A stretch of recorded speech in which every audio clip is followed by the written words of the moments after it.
नमस्कार, मी वर्षा मराठी किचन। आज आपण व्हिडिओ बनवत आहे। सर्वप्रथम आपण वांगं ठेवलेलं आहे गॅसवर, टमाटर चिरलेला आहे, पालपत्ता कांदा चिरलेला आहे, वाटाणे चिरलेले आहे, मेथी चिरून सगळं चिरून घेतलेलं आहे आणि कांदा सुका कांदा चिरून घेतलेला आहे। सगळी तयारी करून घेतली आपण आधी। आता त्याची वांगं झालेलं आहे पूर्ण, त्याची साल काढून घेऊ पूर्ण।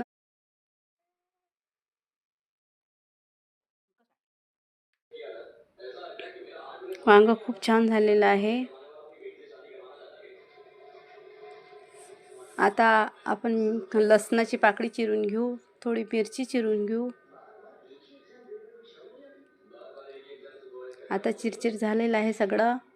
मोहरी टाकतो तेल ठेवून, जिरं टाकलं, लसणाची पाकळी टाकली चिरून, मिरची, कांदा, शेंगदाणे सर्व टाकलेलं आहे, वाटाण्याचे दाणे पण टाकलेले।